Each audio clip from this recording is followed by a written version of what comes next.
Let's look at the square on a periodic table for carbon. And we know that the top number represents what? Protons. And we know that the bottom number represents what?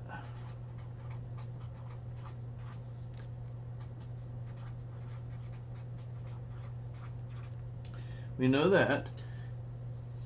The obvious thing that I want to point out here is that if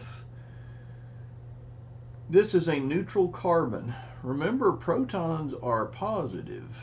If this is a neutral carbon, it also implies that this number is also the electron number, which is negative.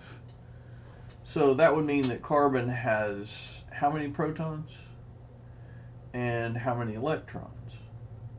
It would have to be the same number if this is a neutral carbon.